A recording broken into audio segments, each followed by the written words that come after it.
చాలా కాలం క్రితం ఒక చిన్న గ్రామంలో ధర్మదేవత అనే పేద బ్రాహ్మణుడు నివసించేవాడు. అతను పేదవాడైనా రోజూ తెల్లవారుజామున లేచి లక్ష్మీదేవిని మనస్ఫూర్తిగా పూజించేవాడు. కాని అతనింట్లో ఎప్పుడూ కష్టాలే. తినడానికి సరిపడా తిండి కూడా ఉండేది కాదు. ఒక శుక్రవారం సాయంత్రం ఒక సాధారణ స్త్రీ అతని ఇంటి తలుపు తట్టింది. ఆమె అలసిపోయినట్టు, ఆకలితో ఉన్నట్టు కనిపించింది.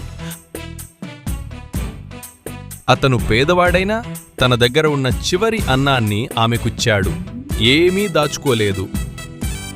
ఆ క్షణం ఆ స్త్రీ నిజరూపం చూపించింది. అది మరెవరో కాదు, సాక్షాత్తు లక్ష్మీదేవి. నీ భక్తి, నీ త్యాగం నన్ను మెప్పించాయి అని చెప్పి లక్ష్మీదేవి అతనిని దీవించింది. అతని ఇల్లు సంపదతో నిండిపోయింది. భక్తి డబ్బుతో కొలవబడదు, మనసుతో కొలవబడుతుంది. ఈ శుక్రవారం లక్ష్మీదేవిని మనస్ఫూర్తిగా పూజించండి.